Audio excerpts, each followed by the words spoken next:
కథలు నీతి కథలలో ఈరోజు మనం ఏం చెప్పుకుందాం? పిసినారి. పిసినార పసిడి నారి. పసిడి అంటే బంగారము, నారి అంటే స్త్రీ. పిసినారి, నారి అంటే వ్యక్తి అని కూడా వస్తుంది. పిసి ఎవ్వరికి కూడా సహాయం చెయ్యని వాళ్ళని, గుప్పెడన్నం పెట్టని వాళ్ళని, తనదే ఏ పైసున్నా తనే అనుభవించాలనుకునే వాళ్ళని పిసినారంటారని మనం చదువుకున్న రోజుల్లో చాలా తెలుసుకున్నాం మిత్రుల స్టోరీస్. కానీ ఇది ఎలాంటి స్టోరీ ఇప్పుడు మీతో చెప్పుకుందామా, తెలుసుకుందామా మరి? Okay friends. పిసినారి. భూషయ్య భార్య పేరు శివమ్మ. ముగ్గురు కొడుకులతో కలిసి నివసించేవాడు. భూషయ్య వడ్డీ వ్యాపారం చేసి బాగా సంపాదించాడు. కానీ పిసినారి. ఇంట్లో ధనము పెడితే భార్య పిల్లలు దుర్వినియోగం చేస్తారని ఆలోచించి ఒక నిర్ణయానికి వచ్చాడు. ఏంట నిర్ణయం మరి? తన దగ్గర డబ్బులు తీసుకున్న రైతు పెంచలయ్య వడ్డీ కట్టలేక ఇబ్బంది పడుతున్నాడు. చాలామంది అవసరాల కొద్ది ఊళ్ళో ఉన్న వాళ్ళు వచ్చి వడ్డీ తీసుకుంటారు. రూపాయలు లెక్క, 2 రూపాయలు, 3 రూపాయలు, ఇలా ఏం చేస్తారు? వాళ్ళు అవసరం బట్టి తీసుకుంటూ ఉంటారు కదా మిత్రమా. అసలు వడ్డీ కింద ఏం చేశాడు? అతను వడ్డీ కట్టలేడని, ఎవరు పెంచలేయ వడ్డీ కట్టలేడు, డబ్బులు తీసుకున్నాడు కానీ అనే ఉద్దేశంతో ఏం చేశాడంటే, అతనికి ఉన్నటువంటి పెంచలయ్యకు ఉన్నటువంటి పాత ఇల్లు, పాత పెంకుటిల్లు, వాటిని అతనిచ్చినటువంటి డబ్బు అసలు అన్నమాట వడ్డీ కింద స్వాధీనం చేసుకున్నాడు భూషయ్య. భూషయ్య ఎవరు? వడ్డీ వ్యాపారం చేసే మనిషి, వ్యక్తి అన్నమాట. ఆ ఇంటి పెరటిలో గొయ్యి తవ్వి ఇత్తడి బిందెలో ధనము దాచి ఆ బిందెను గొయ్యిలో పెట్టి పైన మట్టి కప్పేవాడు. భార్యకు రోజువారి ఇంటి ఖర్చులకు సరిపడే ధనము మాత్రమే ఇచ్చేవాడు. అదే వీళ్ళింట్లో పెడితే వీళ్ళు చూస్తారని ఇప్పుడు భూషేది పాతిళ్ళు పెంకుటిల్లు తీసుకున్నాడు కదా, అక్కడ వేసాడు ఈ పని.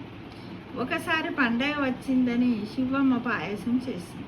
అదే సమయానికి ఒక సాధువు ఇంటి ముందుకు వచ్చి, అమ్మా మేము సాధువులం, ఆకలిగా ఉంది, నాకు కొంచెం అన్నం పెట్టమ్మా అని అడిగాడు. శివమ్మ సంతోషంగా, అబ్బాయి ఎంత మంచిగా వచ్చాడు, నేను ఇప్పుడే మనం ఉంటుంది మన ఇంట్లో ఎప్పుడైనా దేవుడికి కానీ పండగలప్పుడు ఏమైనా చేసినప్పుడు ఎవరైనా సభ వచ్చిండ్రా నయమైతే వీళ్ళ ముంచే పెట్టవచ్చు అనుకుంటా, కొద్ది మందిలో, అందరిలో ఉండదు ఆ మనస్తత్వం. ఓకేనా మిత్రమా? శివమ్మ సంతోషంగా ఒక గిన్నెలో పాయాసం తెచ్చి సాధువుకి ఇచ్చి, అయ్యా అలా అరుగు మీద కూర్చొని తినండి అని చెప్పింది. అదే సమయానికి ఇంటికి వచ్చిన భూషయ్య భార్య చేసిన పని చూసి కోప్పడ్డాడు.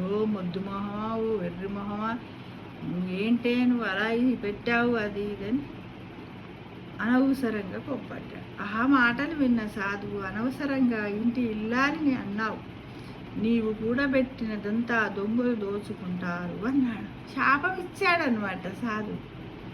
నీవేమైనా దేవుడివా శపించడానికి? ఇలాంటివి చాలా చూసాం అన్నాడు మనసులో భూషయ్య. పోవయ్యా పో, మస్తు గంటలు పో, ఇలాంటి వాళ్ళు అన్ని వేషాలు వేసుకొని వస్తున్నారు, అది ఇది అని భూషయ్య అన్నాడు. అయ్యా నా భర్తని క్షమించండి అంది శుభమ్మ. నీ చేతిలో చిల్లిగవ్వ లేకుండా అయినప్పుడు ఈ ఇల్లాలే నిన్ను ఆదుకుంటుంది అంటూ వెళ్ళిపోయాడు సాధు. మరుసటి రోజు భూషయ్య కాస్త చీకటి పడ్డాక కూడబెట్టిన డబ్బును ఒక సంచిలో పెట్టుకొని ఆ పెంకుటిల్లి వైపు వెళ్తుండగా 2 దొంగలు చాటుగా అతన్ని వెంబడించారు. అతన్ని ఎవరిని? భూషయ్య పెరటి వైపు వెళ్ళి గొయ్యిలో నుంచి బిందె తీసి డబ్బు అందులో పెట్టి మళ్ళీ బిందెను గొయ్యిలో పెట్టి మట్టి కప్పి ఇంటికి తిరిగాడు. ఎవరు? భూషయ్య. అది గమనించిన దొంగలు గొయ్యి తవ్వి బిందెను తీసుకొని పారిపోయారు. అంతే కదా, ఎందుకంటే నేను ఫాలో అవుతున్నారు కదా, అలా చేశారనమాట. 2 రోజుల తర్వాత ఆ ఇంటికి వెళ్ళిన భూషయ్య పెరట్లో గొయ్యిని చూసి లబో దిబో అయ్యయ్యో అయ్యయ్యో అయ్యయ్యో అయ్యో, నీవు కూడబెట్టిన ధనమంతా పరుల వశమైపోయిందే అంటూ, ఎందుకంటే పిసినారు కాబట్టి గుండె పగిలేలా ఏడ్చారు. ఎవరు? భూషయ్య ఆ సాధువు చెప్పినట్లే జరిగిందని కన్నీళ్లు పెట్టుకున్నాడు. కొంతకాలానికి వడ్డీ వ్యాపారంలో బాగా నష్టం వచ్చింది. ఆ దిగులుతో మంచం పట్టాడు భూషయ్య. ఇల్లు గడవడం కూడా కష్టంగా మారిపోయింది. శివమ్మకు మిఠాయిలు చేయడం వచ్చు. ఇల్లు గడవడం కోసం ఇంట్లో మిఠాయిలు చేసి సంతలో అమ్మసాగి పిల్లలు కూడా సాయం చేశారు. కొన్ని నెలలకు భూషయ్య ఆరోగ్యము కుదుటపడింది. మిఠాయిల అమ్మకం బాగా జరిగి కాస్త డబ్బులు కూడబెట్టింది శివమ్మ. భూషయ్య వడ్డీ వ్యాపారం పూర్తిగా మానేసి మిఠాయి దుకాణం పెట్టుకున్నాడు. భూషయ్య తన పిసినారితనాన్ని వదిలేసి వచ్చిన దాంట్లో నుంచి కొంత బీద సాధలకు దానము చేస్తూ మంచి పేరు తెచ్చుకున్నాడు. ఇదే పిసినారి భూషయ్య కథ. మనం కూడా చదువుకున్న రోజుల్లో ఒక తాత ఉంటాడు. అక్కడ ఇలానే తనేమో తన ఇంటి చెట్లు పెరటిలో ఉన్న చెట్టు కిందనే పెడితే దొంగలు చూసి ఎత్తుకుపోయారన్న కథను మనం తెలుసుకున్నాం అప్పుడు కదా.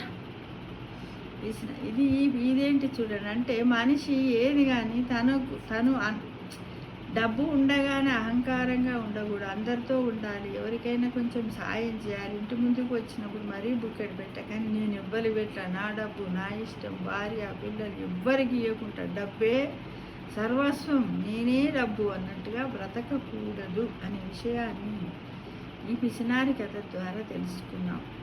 డబ్బు ఉన్నా మన వెంటరా, వచ్చేటప్పుడు తేలేదు, పోయేటప్పుడు తీసుకపోము అనే విషయాన్ని గ్రహించాలి. ఇలాంటి కథలన్నింటిని కూడా మనం ఎవరికి వినిపించాలి మిత్రమా? మన ఇంట్లో ఉన్న పిల్లలకి వినిపించాలి. వాళ్ళకి చిన్నప్పటి నుంచే వాళ్ళకు ఒక్కొక్క బిస్కెట్ ప్యాకెట్ ఇచ్చాను అనుకోండి, ఫర్ ఎగ్జాంపుల్, ఇచ్చిన వెంటనే ఇంట్లో నానమ్మ తాత మనమే ఉన్నామనుకోండి, పక్కింటి నుండి పిల్లలు వచ్చారు, అందులో మనిషికి ఒకటి షేర్ చేయనానా పంచునానా అనేది వాళ్ళకి అలవాటు చేయాలి. చేసినట్టయితే వాళ్ళు పెద్దగా అయ్యాక కూడా అలా షేరింగ్ చేసుకోవడం, ఎవరైనా ఆపదలో ఉన్నట్టయితే వాళ్ళకు సహాయం చేసేటప్పుడు మనం చేస్తాం కదా, దాన్ని పిల్లలు చూస్తారు. దాన్నే రేపు భావితరానికి వారి భవిష్యత్తులో వారి జీవితానికి ఒక పునాదిలా అవుతుందనే విషయాన్ని మర్చిపోవద్దు. పిల్లలను చులకన చేయొద్దు. మనం ఎన్నో నేర్పాల్సిన పరిస్థితి ఉంది. పిల్లలకు డబ్బు కూడబెట్టిన అవసరం లేదు. ఇలాంటి సంపదను మనం పిల్లలకు కూడబెట్టడం అంటే నేర్పిస్తే సరిపోతుంది అనేది నా ఒపీనియన్ మిత్రం. అందరు నాతో ఏకీభవిస్తారు అనుకుంటాను. Thank you for watching.